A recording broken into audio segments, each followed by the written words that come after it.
ಕಾಂಗ್ರೆಸ್ನ ಬುಲ್ಡೋಜರ್ ರಾಜ್ ನೀತಿಯಿಂದ ಮುಸ್ಲಿಮರು ಬೀದಿಗೆ ಬಿದ್ದಿದ್ದಾರೆ ಅಂತ ಹೇಳಿ ಕೇರಳದ ಮುಖ್ಯಮಂತ್ರಿಗಳು ಪೋಸ್ಟ್ ಮಾಡಿದ್ದಾರೆ. ಬೆಂಗಳೂರಿನ ಒತ್ತುವರಿ ತೆರವು ವಿಚಾರಕ್ಕೆ ಸಂಬಂಧಪಟ್ಟಂತೆ ಕೇರಳ ಸಿಎಂ ಪಿಣರಾಯಿ ವಿಜಯನ್ ಅವರು ಈಗ ತಮ್ಮ ರಾಜಕೀಯ ಬೇಳೆ ಬೇಯಿಸಿಕೊಳ್ಳೋದಕ್ಕೆ ಮುಂದಾಗಿರೋದು. ಕೋಗಿಲು ಲೇಔಟ್ನ ಅಕ್ರಮ ಮನೆಗಳ ತೆರವು ಕಾರ್ಯಾಚರಣೆಯನ್ನು ನಡೆಸಲಾಗಿತ್ತು. ಈ ವಿಚಾರಕ್ಕೆ ಸಂಬಂಧಪಟ್ಟಂತೆ ಕೇರಳ ಸಿಎಂ ಮಾಡಿರುವಂತಹ ಟ್ವೀಟ್ ಇದು. ಬೆಂಗಳೂರಿನಲ್ಲಿ ಮುಸ್ಲಿಂ ಕುಟುಂಬಗಳನ್ನ ಒಕ್ಕಲೆಬ್ಬಿಸಲಾಗ್ತಾ ಇದೆ ಅಂತ ಹೇಳಿ ಟ್ವೀಟ್ ಮಾಡಿದ್ದಾರೆ. ಬುಲ್ಡೋಜರ್ ರಾಜ್ ಮೂಲಕ ಮುಸ್ಲಿಮರ ಮನೆಗಳ ತೆರವು ಮಾಡಲಾಗಿದೆ.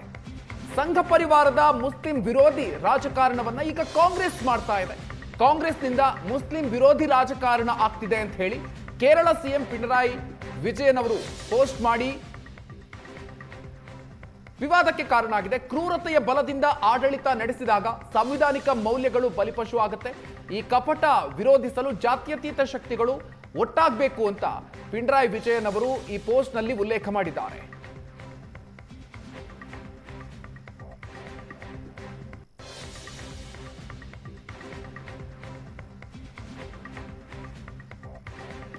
ಕೋಗಿಲು ಲೇಔಟ್ನಲ್ಲಿ ನಡೆಸಿರುವಂತಹ ಕಾರ್ಯಾಚರಣೆಗೆ ಸಂಬಂಧಪಟ್ಟಂತೆ ಸುಮಾರು 200 ಅಕ್ರಮವಾಗಿ ನೆಲೆಸಿದ್ದಂತಹ ಸುಮಾರು 200 ಕುಟುಂಬಗಳನ್ನ ಅಲ್ಲಿ ತೆರವುಗೊಳಿಸಲಾಗಿತ್ತು. ಒತ್ತುವರಿ ತೆರವು ಕಾರ್ಯಾಚರಣೆಯನ್ನ ನಡೆಸಲಾಗಿತ್ತು. ಕೆಲವೇ ತಿಂಗಳ ಮೊದಲು ಅಲ್ಲಿ ವಾಸಿಸೋದಕ್ಕೆ ಆರಂಭಿಸಿದ್ರು. ಹೀಗಾಗಿ ಆ ಒಂದು ಲೇಔಟ್ ಅನ್ನ ತೆರವುಗೊಳಿಸುವಂತ ಕಾರ್ಯಾಚರಣೆಯನ್ನ ನಡೆಸಲಾಗಿತ್ತು. ಈ ಒಂದು ವಿಚಾರಕ್ಕೆ ಸಂಬಂಧಪಟ್ಟಂತೆ ಈಗ ಕೇರಳ ಸಿಎಂ ಪಿಣರಾಯಿ ವಿಜಯನ್ ಅವರು ಟ್ವೀಟ್ ಮೂಲಕ ಈಗ ಆಕ್ರೋಶವನ್ನು ವ್ಯಕ್ತಪಡಿಸಿದ್ದಾರೆ.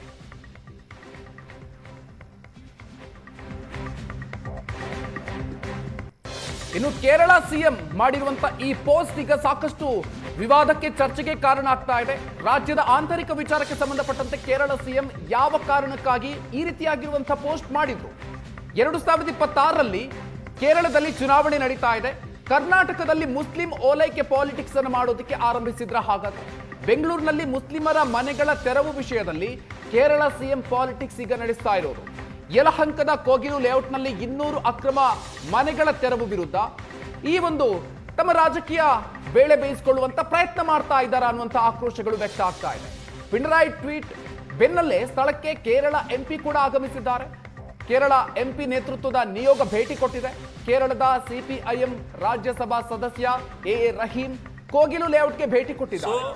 ಮನೆಗಳನ್ನ ಕಳ್ಕೊಂಡಂತ ಮುಸ್ಲಿಂ ಕುಟುಂಬಗಳನ್ನ ಭೇಟಿಯಾಗಿದ್ದಾರೆ ರಾಜ್ಯಸಭಾ ಸದಸ್ಯ. ಕಾಂಗ್ರೆಸ್ ಸರ್ಕಾರದಿಂದ ಮುಸ್ಲಿಂ ವಿರೋಧಿ ನೀತಿ ಆಗಿದೆ ಅಂತ ಹೇಳಿ ಸಂಸದ ಹೇಳಿಕೆಯನ್ನು ಕೊಟ್ಟಿದ್ದಾರೆ. ಸಂಘ ಪರಿವಾರದ ನೀತಿಯನ್ನ ಕಾಂಗ್ರೆಸ್ ಅನುಸರಿಸ್ತಾ ಇದೆ ಅಂತ ಹೇಳಿ ಆಕ್ರೋಶವನ್ನು ವ್ಯಕ್ತಪಡಿಸಿದ್ರು. ಬೆಂಗಳೂರಲ್ಲಿ ಕಾಂಗ್ರೆಸ್ ಸರ್ಕಾರದ ವಿರುದ್ಧ ಕೇರಳ ಸಂಸದ ಎ ರಹೀಂ ಆಕ್ರೋಶ ವ್ಯಕ್ತಪಡಿಸಿದ್ದಾರೆ. ಆತಂಕ ಆಗಬೇಡಿ, ಧೈರ್ಯದಿಂದ ಇರ್ರಿ, ಹೋರಾಟ ಮಾಡಿ.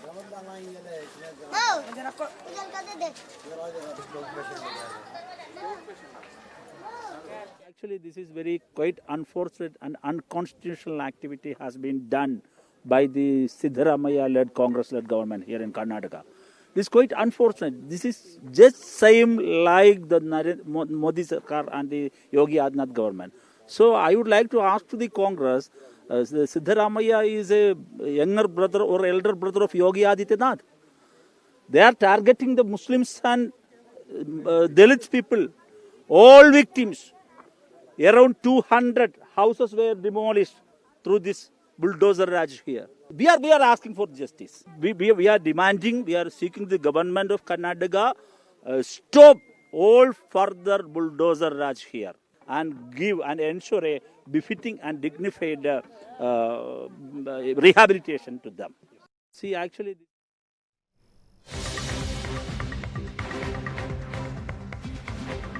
ಇನ್ನು 200 ಮನೆಗಳ ಒತ್ತುವರಿ ತೆರವಿಗೆ ಕೇರಳ ಸಿಎಂ ಆಕ್ರೋಶವನ್ನ ವ್ಯಕ್ತಪಡಿಸಿದ ಬೆನ್ನಲ್ಲೇ ವರದಿಯನ್ನ ಕೇಳಿದ್ದಾರೆ Congress high command. Kerala CM Pinarayi Vijayan tweet ಬೆನ್ನಲ್ಲೇ ಎಐಸಿಸಿ ಈಗ ವರದಿ ಕೇಳಿದೆ.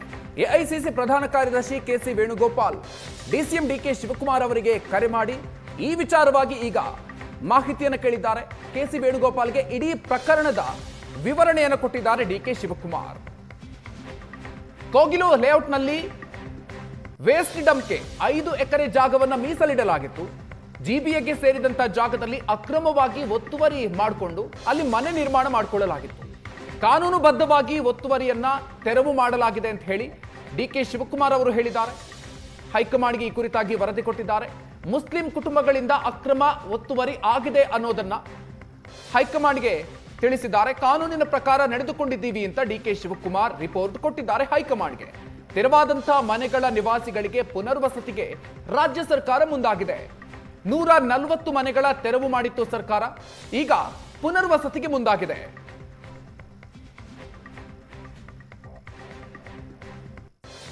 Political statement, political protest and anything. We don't want anyone to this one. Without knowing the fact, Mr. Pinarayi should not interfere with our state affairs. These are all political gimmicks at the time of the elections. Those who have regular documentation, who are there in Karnataka, we will definitely want places as per the rules of the Karnataka government. We will definitely help them. ನಾನು ಇವತ್ತು ಬೆಂಗಳೂರು ನಗರದಲ್ಲಿ ಕೃಷ್ಣಬೈರೇಗೌಡ ಕ್ಷೇತ್ರದಲ್ಲಿ ಅದು quarry pit ಅದು solid waste ಕಸ ಹಾಕಕ್ಕೆ ಸೀಮಿತವಾಗಿ ಇಟ್ಟಂಥ ಜಾಗ ಹಿಂದೆನೇ 10 ವರ್ಷದಿಂದ 9 ವರ್ಷದಿಂದನೇ ಅದನ್ನು ನೋಟಿಫೈ ಆಗಿತ್ತು. ಆ ಜಾಗದಲ್ಲಿ ಕಸ ಹಾಕುವಂಥ ಜಾಗದಲ್ಲಿ ಹೋಗಿ ರಾತ್ರೋರಾತ್ರಿ ಗುಡಿಸಲುಗಳನ್ನು ಹಾಕಿದ್ದಾರೆ.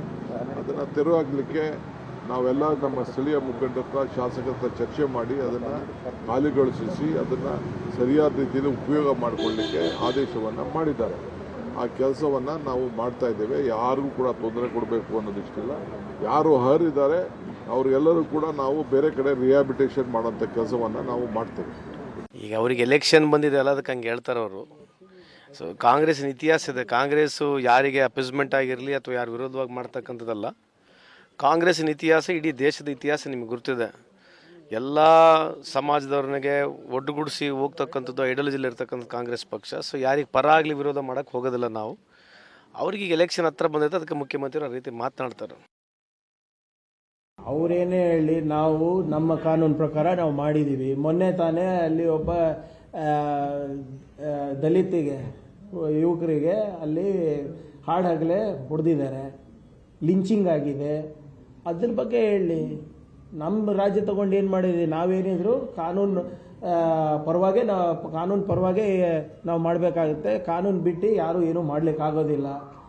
ಮೈ ರಿಕ್ವೆಸ್ಟ್, ಅವರು ಸೀನಿಯರ್ ಚೀಫ್ ಮಿನಿಸ್ಟರ್ ಇದ್ದಾರೆ. ಅಲ್ಲಿ ಇಡೀ ರಾಷ್ಟ್ರದಲ್ಲಿ ದಲಿತ್ ಲಿಂಚಿಂಗ್ ಬಗ್ಗೆ ಮಾತನಾಡ್ತಾ ಇದ್ದಾರೆ. ಅವ್ರು ಯಾಕೆ ಕರ್ನಾಟಕದ ಬಗ್ಗೆ ಮಾತಾಡ್ತಾ ಇದ್ದಾರೆ? ಇಲ್ಲಿನವ್ರು ಏನು ಹೇಳ್ತಾ ಇರಲ್ಲ. What ever it is as per law. ಅದಕ್ಕೆ ಆಗಲೇ ಸ್ಪಷ್ಟೀಕರಣ ಕೊಟ್ಟಿದ್ದಾರೆ ನಮ್ಮವರು. ಎಲ್ಲರೂ ಹೇಳೋಕ್ಕೂ ಉತ್ತರ ಕೊಡೋಕ್ಕೆ ಇಟ್ ಇಸ್ ನಾಟ್ ಮಾಡ್ಕೊಂಡು ನಾವೇನು ಮಾಡೋಕ್ಕಾಗ್ತದೆ? ಅದು ಅವ್ರಿಗೆ ಗೊತ್ತು. ಅವ್ರ ಮಾತಿಗೂ ನಾನೇ ಸ್ಪಷ್ಟೀಕರಣ ಕೊಡೋಕ್ಕಾಗ್ತದೆ? See, it's pretty obvious. ನನ್ನ ಮನೆಯಲ್ಲಿ, ನನ್ನ ಅಂಗಳದಲ್ಲಿ ಆಗಿರೋದ್ ಬಗ್ಗೆ ನಾನು ಮಾತಾಡ್ತಾ ಇಲ್ಲ. ನಮ್ಮ ಪಕ್ಕದ ಮನೆಯಲ್ಲಿ ಏನಾಗಿದೆ ಮಾತಾಡ್ತಾ ಇದ್ದೀನಿ ಅಂದರೆ ಆಬ್ವಿಯಸ್ ಅಲ್ಲ?